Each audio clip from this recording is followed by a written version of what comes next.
it's important to explain to people the money that we've spent defending Ukraine, most of that was spent here in the United States, in our own defense industrial base, manufacturing, building stuff that the Ukrainians need to defend themselves.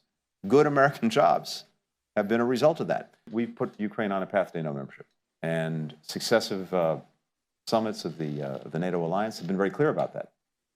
Is that a near-term thing? So here's what we did at the last summit, because I think our focus has to be not simply on hortatory policy, the things that we say, but what is it we're actually doing to move Ukraine down that path?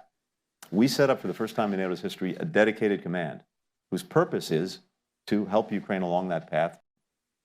We got weapons to the Ukrainians quietly, well before the reinvasion. We did a big drawdown in September before the February reinvasion, another one right before the new year.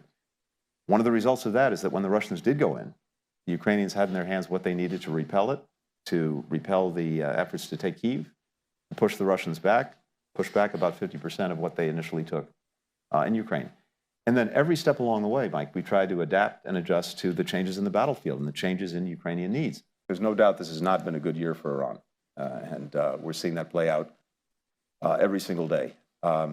And I think Iran has to make some fundamental choices.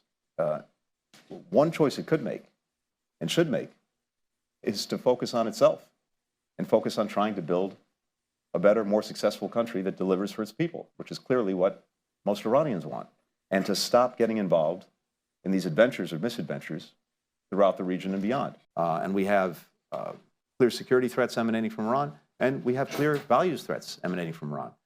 What we've tried to do at different points in time is, to the best of our ability, further empower people inside Iran who want a different future for the country. I think if we look at the last 20 years, our experiments in regime change have not exactly been resounding successes. So I think we have to be have an appropriate degree of humility in focusing in that way on a problem.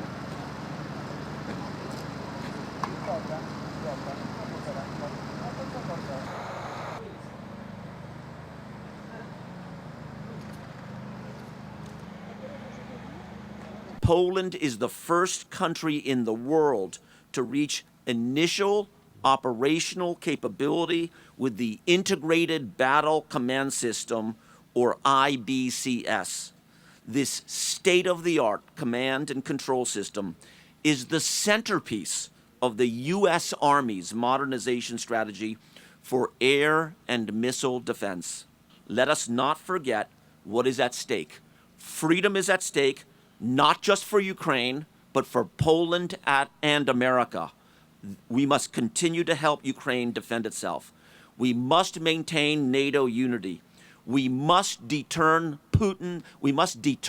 Putin's aggression and Russia's aggression, and if it comes to it, we must be prepared to defend every square inch of Poland. Czego nas nauczyła wojna w Ukrainie? Pokazała, jak ważna jest obrona powietrzna, obrona przeciwlotnicza i przeciwrakietowa. Jakie trzeba mieć systemy, żeby na tysiące ataków odpowiadać, żeby się skutecznie bronić. Czerpiemy z tej wiedzy, czerpiemy z tych doświadczeń, budujemy własne systemy obrony powietrznej.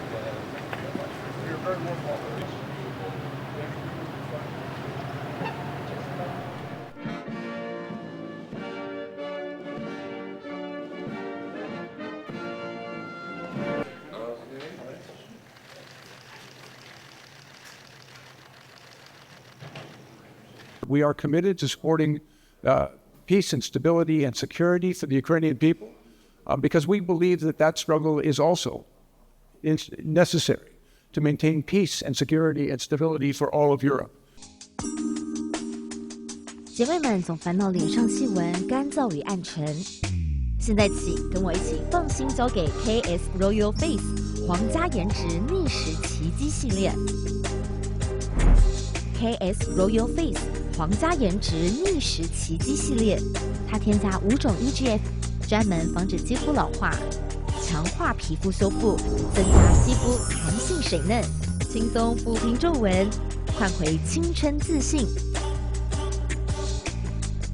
KS Royal Face 皇家颜值逆时奇迹，护肤露、全效精华、精华霜，即刻启动冻龄密码。